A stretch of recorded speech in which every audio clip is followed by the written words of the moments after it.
केला बेचने वाली चुड़ैल। एक बार की बात है, जादूपुर नाम के एक गांव में करतब दिखाती एक औरत एक रेड्डी के लिए गांव में आती है। आइए आइए मेहरबान कदरदान, खाइए रोहड़ा के ताजे ताजे केले, कभी खाए नहीं होंगे ऐसे केले, पीले पीले केले खाइए। ये कहकर रोहड़ा हाथों में 4 केले लिए उन्हें सर्कल में जोर जोर से हवा में उछालती हुई करतब दिखाती है, जिसे देखकर आसपास के सारे बच्चे अपने अपने मम्मी पापा से उस औरत के पास जाने की जिद करने लग जाते हैं। पापा, ऐसा तो सर्कस में बॉल से होता है ना, ये आंटी तो केले से कर रही है, चलिए ना पापा देखते हैं। रोहड़ा एक पतली सी तार पर चलती हुई केलों से करतब दिखाती है। आते जाते सभी लोग बाहर रुककर उसके करतब देखते हैं और वाह वाही करते नहीं थकते।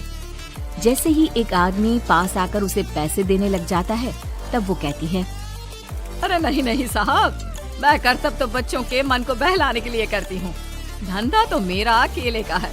पीछे देखो मेरी रिड्डी, जो भी मेरे केले खाएगा मेरी तरह चुस्त दुरुस्त और तंदुरुस्त हो जाएगा। पता चलता है क्या कि मेरी उम्र 55 की है। अरे पर ऐसे ठंड के मौसम में कोई केला क्यों खाएगा? ये ऐसे वैसे केले नहीं है साहब, ये शरीर में गर्मी देते हैं, ठंड को दूर भगाए जो भी रोहिणा के केले खाए। पापा, अगर मुझे केले नहीं मिले तो मैं घर नहीं जाऊंगी। तभी उसके पापा कहते हैं कि बेटा, केले ठंड में कभी गर्मी नहीं देते। ये सब कहने की बातें हैं, सामान बेचने का तरीका है इनका। पर पिंकी नहीं मानती। मैं केले खाऊंगी। पिंकी की जिद के आगे नत्थू हार जाता है और उसे केले खरीद कर दे देता है। पिंकी खुश होकर केले घर ले आकर खाती है। अब मैं भी करतब करूंगी, कितना मजा आएगा, जादुई केले। पिंकी पहला केला खत्म भी नहीं करती कि वो बेहोश हो जाती है। दूसरे केले से एक काला धुआं आता है और रोहड़ा चुड़ैल बनकर बाहर निकल आती है। मेरे भूतिया केले बच्चे न खाए, ऐसा हो ही नहीं सकता। जादूपुर वालों, कब तक बचोगे?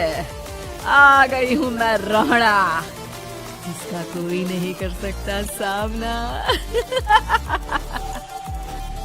रोहड़ा पिंकी को गोद में उठाकर काले धुएं में कहीं गायब हो जाती है। शाम के वक्त नत्थू घर लौटता है और पिंकी को घर में ना पाकर उसकी माँ से कहता है, माँ पिंकी कहाँ है? अरे बेटा, उसे तो तू सुबह करतब दिखाने ले गया था ना, फिर कहाँ वापस आए तुम दोनों? मुझे लगा तू उसे अपने साथ मंडी ले गया होगा। हे भगवान, मेरी बच्ची कहाँ गई? मैं उसे घर ही तो छोड़कर गया था माँ। नत्थू गांव के घर कोने में अपनी बेटी को ढूंढता है, पर उसे वो कहीं नहीं मिलती।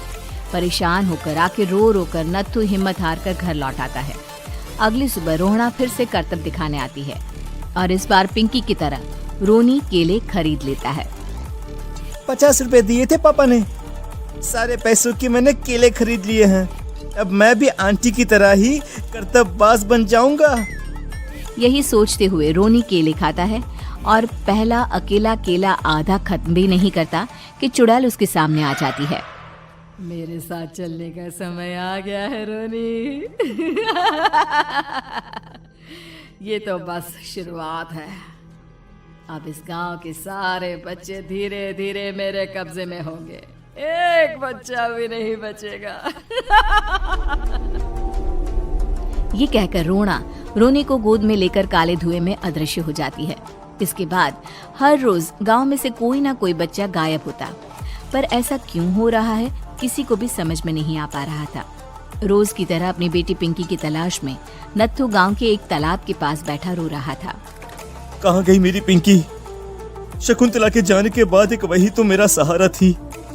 अरे उसकी आत्मा कोस रही होगी मुझे कि मैं अपनी बच्ची को संभाल भी नहीं पाया। नत्थू ये कहता हुआ रो ही रहा था कि तभी तालाब में से उसे शकुंतला की आवाज सुनाई देती है। कहाँ थी तुम शकुंतला?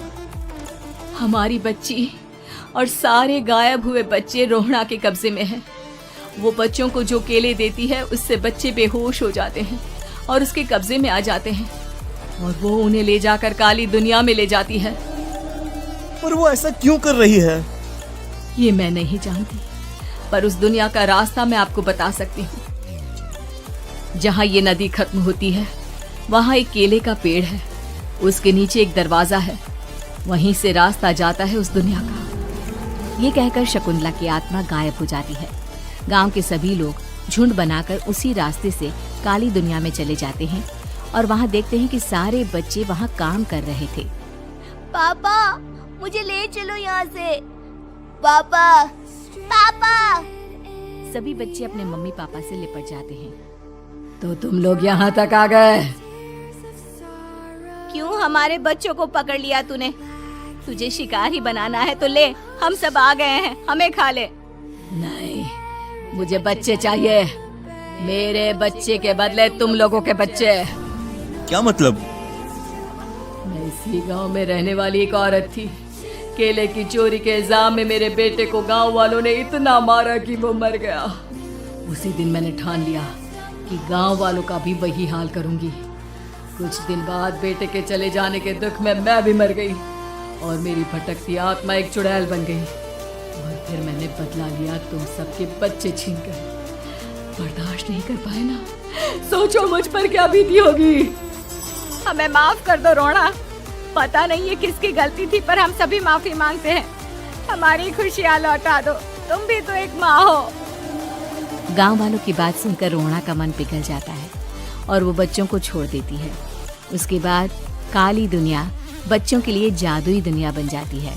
अब कोई भी कभी भी वहां आ जा सकता था।